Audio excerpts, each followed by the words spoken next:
Cooking కబుర్లకి స్వాగతం సుస్వాగతం. ఈరోజు మనం క్యారెట్ మిల్క్ షేక్ ఎలా తయారు చేయాలో చూద్దాం. మీరు ఎప్పుడు చేసుకునేలాగా కాకుండా ఇలా వెరైటీగా ట్రై చేయండి. ఈ మిల్క్ షేక్ మీకు తప్పకుండా నచ్చుతుంది. 2 క్యారెట్లు తీసుకొని వీటిని శుభ్రంగా కడిగి కట్ చేసి పెట్టుకోండి. ఒక 50 గ్రాములు పిస్తా, ఒక 50 గ్రాములు జీడిపప్పు, ఒక 50 గ్రాములు బాదాము, ఇవి సన్నగా కట్ చేసి పెట్టుకోండి. ఒక 2 యాలకులు, 1 కప్పు బెల్లం తీసుకోండి. పాలు 2 లీటర్లు తీసుకొని కాగబెట్టి పక్కన పెట్టుకోండి. ఆ పక్కన పెట్టుకున్న పాలల్లో కొన్ని తీసుకుని ఒక గిన్నెలో ఈ కట్ చేసి పెట్టుకున్న క్యారెట్ ముక్కలు వేసి ఉడికించుకోండి. పాలల్లో ఉడికించడం వల్ల టేస్ట్ బాగుంటుంది మరియు ఫ్రిడ్జ్లో పెట్టుకుంటే రుచిలో మార్పు లేకుండా ఒక 4 రోజులు నిలవ ఉంటుంది. ఇప్పుడు ఉడుకుతున్న క్యారెట్లో 1 కప్పు బెల్లం వేస్తే బెల్లం త్వరగా కరిగిపోతుంది. బెల్లంకి బదులు షుగర్ కూడా తీసుకోవచ్చు.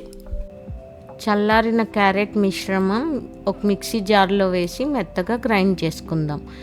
మనం కొంచెం పాలు పోస్తే మెత్తగా గ్రైండ్ అవుతుంది. సో పాలు పోసి కొంచెం ఇలాచీ వేసి మనం తీసుకున్న నట్స్లో హాఫ్ వేసి గ్రైండ్ చేసుకుందాం. మిగతా హాఫ్ చివరిలో మిల్క్ షేక్ పైన వేసుకుందాం. ఇవి వేసి గ్రైండ్ చేయడం వల్ల టేస్ట్ ఎన్హాన్స్ అవుతుంది. ఇదిగోండి, గ్రైండ్ చేసిన మిక్స్చర్ ఇంత స్మూత్ పేస్ట్ లాగా వస్తుంది. మీరు దీన్ని ప్రిజర్వ్ చేసుకోవచ్చు. ఇప్పుడు మా అబ్బాయి తాగాలని ఎదురు చూస్తున్నాడు, అందుకని నేను ఇక్కడ ఒక 1/2 లీటర్ పాలు తీసుకుని అందులో ఒక 5 టీ స్పూన్లు వేసేసి కలిపాను. ఇది కలపడం వల్ల చూసారు కదా ఎలా వచ్చిందో. దీన్ని ఇప్పుడు గ్లాస్లో పోసుకుందాం. మీరు కావాలంటే చల్లారిన పాలు అన్నీ పోసేసి ఒకసారి మిక్సీలో తిప్పేసి ఫ్రిడ్జ్లో పెట్టుకోండి. తాగాలి అనుకున్నప్పుడు పైన నట్స్ వేసి చల్లగా సర్వ్ చేయండి. చాలా టేస్టీగా ఉంటుంది. మా ఇంట్లో అందరు బాగా ఎంజాయ్ చేశారు. ఐఎమ్ ష్యూర్ మీ అందరు కూడా ఎంజాయ్ చేస్తారని. ఈ రెసిపీ మీకు నచ్చినట్లయితే లైక్ చేసి ఫ్రెండ్స్తో షేర్ చేయండి.